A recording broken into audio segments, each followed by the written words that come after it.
Today, we're taking a look at cherry vanilla, zero sugar Coca-Cola. The reason why I picked this bad boy up, because I generally try not to drink soda. For as much stuff as I review, the only time I'm drinking this stuff is when I'm pretty much reviewing it. And I saw this and I was like, oh man, I could really go for some cherry vanilla. Cherry vanilla is one of my favorite sort of flavor combinations, especially with soft drinks. I mean, I love cherry vanilla anything.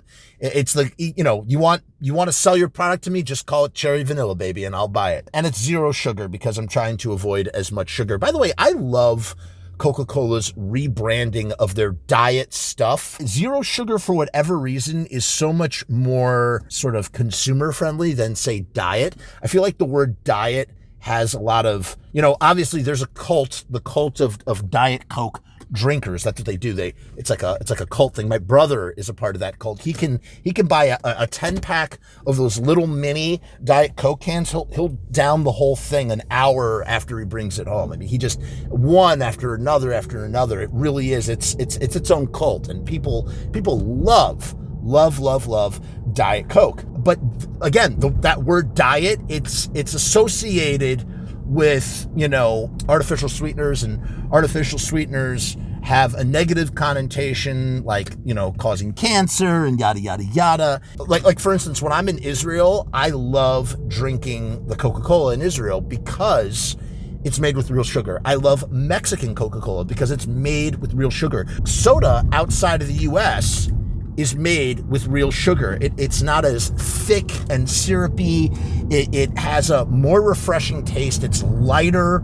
It's just better, and it goes really well. You're eating something really, really salty or something that's really, really savory, and the sugary sweet carbonation that hits the back of your throat, quenching your thirst, is something that you really only get with a Coca-Cola or Pepsi if you don't have Coca-Cola. Seltzer sort of does the trick, but not in the same way, because the thing that's missing from that, quenching thirst is the element of the sweetness. But it has to be a light sweetness, or sorry, when I say light, I mean in terms of density. Not syrupy sweetness, but like light, refreshing, almost liquid sweetness. I don't know if that made any sense. It does in my head. Screw you if you don't agree. So I love seeing that zero sugar sort of situation on a label. So I picked this up and I'm going to give it a try.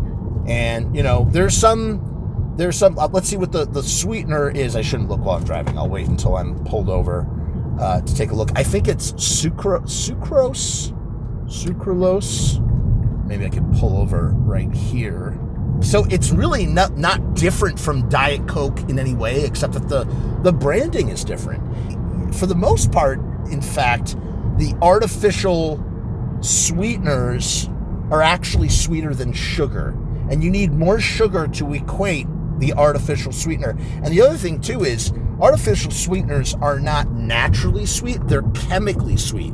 So what happens is there's like a chemical trick that gets played on your tongue, on your taste buds, that trick your brain into thinking you're drinking something that's sweet when it's not sweet at all. And that's how it works. And one could argue and say, well, if it tastes sweet, then is it not sweet? But apparently that's not how things work in chemistry. I wouldn't know. I have failed every chemistry class I ever took in middle school and in high school. We're coming up to a stop traffic light right here, and I will take a moment to read this label for you. I'm not going to do it while I'm driving because that is dangerous. So it's got carbonated water, caramel color, natural flavors, phosphoric acid, that's a preservative. And then, check it out, it has aspartame. So that is the same thing. It also has potassium benzoate to protect the taste, potassium citrate, acyl potassium, and caffeine. The caffeine content is 47 milligrams. So it's got some caffeine in it. So this is literally the same as Diet Coke. There's no difference. They just call it zero sugar. And that started outside of the US. That got incorporated later. You used to see it. I used to see it every time I went to Israel. You'd see Coke with zero sugar. And then you'd also see Diet Coke. All right, let's give it a try. So you get the cherry right up front. Yeah, you get the cherry right up front and the vanilla on the back end, a little bit on the back end of that. And it's okay. Yeah, I mean, it's pretty good. I feel like I need a big, juicy, salty, hamburger to go with this. You know what I mean? Like, I need that bite of that burger, and then I, kick it back with this. Yeah, man. Okay, here is my critique. It's good, but what would make it better is if they amped up the vanilla flavoring. The cherry is perfect, and it doesn't feel like, it's not super duper sweet either. It would be really good to freeze this and on like an August day, pull out a cherry vanilla Coca-Cola popsicle, right? Not bad. Not bad. I dig it.